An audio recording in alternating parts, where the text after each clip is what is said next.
Welcome, everybody. Here we are, SLUGME 9. We got a big show in store for you. I looked at you and Tatiana and everyone at Bowhead as partners to be able to execute this and, just have a good time. I turned the key and I heard a little pop and I was like, uh-oh, we're on. Let's take a look at the design. We basically spec'd out this trike and got it delivered to us, but there's a lot of customizations that we wanted to make. You know what's great for me about being involved with SLUGME is I get to work with some really talented, really smart people. Now I look at everything. It's like, okay, how is this going to get built? And then over the years, I take a look at it from the maker standpoint. And it's like, okay, this is how is somebody else going to build this, but I want to know how I'm going to build it. I'm a big guy.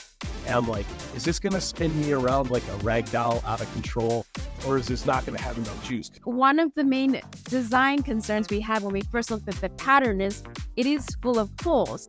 Because we had this idea of embellishing the design, we wanted to leave a little hexagon shape to bring in that traditional Solidworks cube. This has a lot of ridges and valleys, right? If you didn't have these little tiny pinholes, when you pulled the vacuum, it'd kind of just be like the suggestion.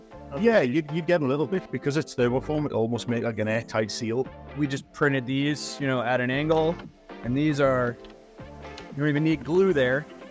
Press fit, it's all done. So seeing if this chain is actually as lethal as it was, and I believe you have some results from that. Model the chain, model some damage properties. As you can see, probably maybe zoom in here a bit. Like you can see how it snaps off. We added this awesome new enhancement, the working zone, and what that allows me to do is select a bunch of vertices and maybe invert them so that all those other vertices are the ones that I want to be my working zone. Everything else will be fixed in place. This whole thing was surrounding kind of the idea of the advanced maker, being able to build something like this in your garage, sourcing vendors, working with partners, collaborating with an awesome team. You could do something like this. Thanks, everybody, and have a great day.